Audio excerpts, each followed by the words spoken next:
ആരാണ് നള്ള്?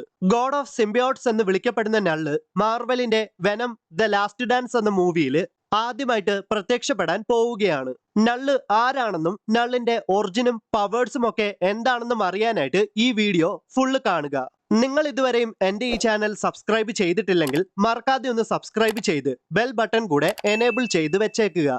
Bell button enable ചെയ്യാതെ video കാണുന്നവരുണ്ടെങ്കിൽ ഇപ്പോൾ തന്നെ ഒന്ന് എനേബിൾ ചെയ്തിട്ട് കാണാൻ ശ്രമിക്കുക. സോ നമുക്ക് നള്ളിന്റെ ഒറിജിൻ സ്റ്റോറിയിലേക്ക് പോകാം.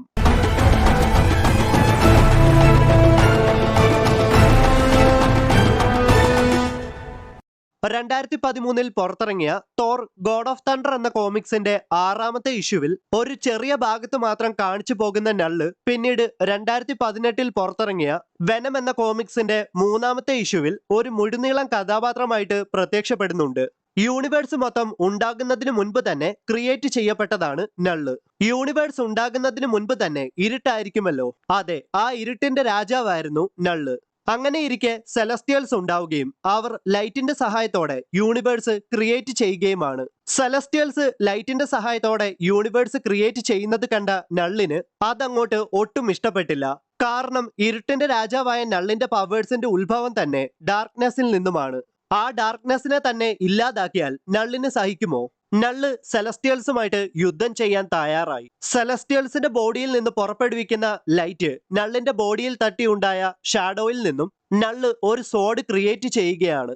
ആ സോഡിന്റെ സഹായത്തോടെ നള്ള് ഒരു സെലസ്റ്റിയലുമായിട്ട് ഏറ്റുമുട്ടുകയും ആ സെലസ്റ്റിയലിന്റെ തല 2 കഷ്ണങ്ങളായിട്ട് വെട്ടിക്കളയുകയുമാണ്. ഒരു സെലസ്റ്റിയലിന്റെ തല 2 കഷ്ണങ്ങളായിട്ട് വെട്ടിക്കളയണമെങ്കിൽ നള്ളിന്റെ ആ സോഡ് എത്രമാത്രം പവർഫുൾ ആയിരിക്കണം. പക്ഷെ പറഞ്ഞിട്ട് കാര്യമില്ല, മറ്റ് സെലസ്റ്റിയൽസിനോട് പിടിച്ചു നിൽക്കാൻ നള്ളിന് സാധിച്ചില്ല. മാത്രമല്ല സെലസ്റ്റിയൽസ് എല്ലാവരും കൂടി നള്ളിനെ വോയിഡ് എന്ന സ്ഥലത്തേക്ക് ബാനിഷ് ചെയ്യുന്നു. താൻ 2 കഷ്ണങ്ങളായിട്ട് വെട്ടിക്കളഞ്ഞ സെലസ്റ്റിയലിന്റെ തലയിൽ നിന്നുകൊണ്ട് നള്ള് തന്റെ സോഡിന്റെ പവറും മൂർച്ചയും കൂട്ടുകയാണ്. തീയിലുരുക്കിയാണ് നള്ള് തന്റെ സോഡിന്റെ മൂർച്ച കൂട്ടിയത്. നള്ളിന്റെ സോഡാണെങ്കിലോ ഒരു ലിവിങ് സിംബിയോട്ട് ആണ്. ഈ കാരണം കൊണ്ട് തന്നെ ഭാവിയിൽ സിംബിയോട്ടുകൾക്ക് ഫയറും സൗണ്ടും ഒക്കെ വീക്ക്നെസ് ആകുന്നുണ്ട്. അങ്ങനെ തന്റെ സോഡിന്റെ പവർ കൂട്ടിയ നള്ള് കണ്ണിൽ കാണുന്ന എല്ലാ ഗോഡ്സിനെയും കൊന്നൊടുക്കുകയാണ്. അങ്ങനെ ഇരുട്ടിൽ നിന്നും നള്ള് തനിക്കൊരു സ്യൂട്ടും ക്രിയേറ്റ് ചെയ്യുന്നു. ആ സ്യൂട്ടും ഒരു ലിവിങ് സിംബിയോട്ടാണ്. അങ്ങനെ വർഷങ്ങളോളം നള്ള് പല ഗോഡ്സിനെയും ഇല്ലാതാക്കി. ഒരിക്കൽ നള്ള് ഒരു ഗോഡുമായിട്ട് ഫൈറ്റ് ചെയ്യുന്ന സമയത്ത് നള്ളിനെ ആ ഗോഡ് ഡിഫീറ്റ് ചെയ്തിട്ട് നള്ളിന്റെ സോഡ് കൈക്കലാക്കിയിട്ട് ആ ഗോഡ് അവിടെ നിന്നും പോകുന്നു. അതോടെ നള്ളിന്റെ പവേഴ്സ് പാതിയോളം നഷ്ടപ്പെട്ടിരുന്നു. അങ്ങനെ നള്ള് ഒരു വേസ്റ്റ്ലാൻഡ് ആയ പ്ലാനറ്റിൽ എത്തപ്പെടുകയാണ്. ആ ഗ്രഹത്തില് ഒന്നും തന്നെയില്ല, ആകെയുള്ളത് ചെറിയ ജീവജാലങ്ങൾ മാത്രമാണ്. നള്ള് തന്റെ ബോഡിയിൽ ഉണ്ടായിരുന്ന അവസാന സിംബിയോട്സിനെയും ആ ചെറിയ ജീവജാലങ്ങളിലേക്ക് കൊടുക്കുകയാണ്. ആ സിംബിയോട്സ് ആണെങ്കിൽ ചെറിയ ജീവജാലങ്ങളെയെല്ലാം കൺസ്യൂം ചെയ്ത് അവയെ ഒരു ഹോസ്റ്റ് ആക്കി മാറ്റിയിട്ട് നള്ളിന്റെ സോൾജിയേഴ്സ് ആക്കുകയാണ്. ഒട്ടും താമസിയാതെ തന്നെ നള്ള് തനിക്കായിട്ട് ഒരു വലിയ ആർമിയെ തന്നെ ക്രിയേറ്റ് ചെയ്യുകയാണ്. തന്റെ ആർമി എന്താണോ ചിന്തിക്കുന്നത്, എന്താണോ ചെയ്യുന്നത്, അവ എന്താണോ കാണുന്നത്, അതൊക്കെ നള്ളിനും അറിയാൻ സാധിക്കും. അങ്ങനെ ഇരിക്കെ നള്ള് ഒരു ഡ്രാഗൺ സിംബിയോട്ടിനെ ക്രിയേറ്റ് ചെയ്ത് യൂണിവേഴ്സിനെ തന്റെ കൺട്രോളിലാക്കാൻ തീരുമാനിക്കുന്നു. അങ്ങനെ ആ ഡ്രാഗണെ ആസ്ഗാർഡിലേക്ക് വിട്ടിട്ട് ആസ്ഗാർഡിനെ ടേക്ക് ഓവർ ചെയ്യാൻ നള്ള് ശ്രമിക്കുന്നു. എന്നാൽ തോർ ആ ഡ്രാഗനുമായിട്ട് ഏറ്റുമുട്ടുകയും ആ ഡ്രാഗനെ എന്നേക്കുമായിട്ട് ഇല്ലാതാക്കുന്നു. തോർ ആ ഡ്രാഗനെ കൊന്നു കളഞ്ഞതോടെ നള്ളിനും മറ്റു സിംബിയോട്സിനും തമ്മിലുള്ള കണക്ഷൻ ഇല്ലാതാകുന്നു.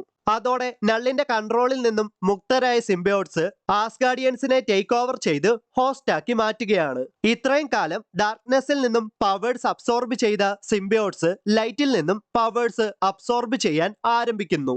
അങ്ങനെ ആ സിംബിയോട്സ് നള്ളിനെതിരെ തിരിയുകയാണ്. ആ സിംബിയോട്സ് എല്ലാം ചേർന്ന് താൻ ഒരിക്കലും പുറത്തേക്ക് വരാത്ത വിധം നള്ളിനെ ആ സിംബിയോട്സ് ചുറ്റി ചുറ്റി ഒരു വലിയ പ്ലാനറ്റിന്റെ രൂപത്തിലാകുന്നു. അങ്ങനെ ആ planet the first living planet എന്നും പ്ലാനറ്റ് ഓഫ് സിംബിയോട്സ് എന്നും അറിയപ്പെട്ടു. നള്ളിന്റെ പവേഴ്സ് പറയുവാണെങ്കിൽ super strength, speed, durability, matter generation, matter manipulation, dark energy manipulation, symbiote domination, symbiote creation, healing factor, shape shifting എന്നിങ്ങനെ ഒരുപാട് പവേഴ്സ് നള്ളിനുണ്ട്. സോ ഗൈസ്, ഇതൊക്കെയാണ് നള്ളിന്റെ ഒറിജിനും പവേഴ്സും എബിലിറ്റീസും ഒക്കെ. എനിക്ക് പറ്റുന്നത് പോലെ ഈ വീഡിയോ പൂർത്തിയാക്കാൻ ശ്രമിച്ചു എന്നാണ് ഞാൻ വിശ്വസിക്കുന്നത്. മാർവൽ കോമിക്സിലെ മറ്റ് ക്യാരക്ടേഴ്സിനെ പറ്റി നിങ്ങൾക്ക് അറിയാൻ താല്പര്യമുണ്ടെങ്കിൽ വീഡിയോയുടെ താഴെ മറക്കാതെ ഒന്ന് കമന്റ് ചെയ്താൽ മതി. എന്തായാലും എന്നെ കൊണ്ട് പറ്റുന്നത് പോലെ ആ വീഡിയോസ് ചെയ്യാൻ ശ്രമിക്കുന്നതായിരിക്കും. സോ ഗൈസ്, ഈ വീഡിയോ ഇഷ്ടമായെങ്കിൽ ഒന്ന് ലൈക്ക് ചെയ്ത് സപ്പോർട്ട് ചെയ്യുക. അപ്പോൾ അടുത്ത വീഡിയോയിൽ കാണാം. ബൈ.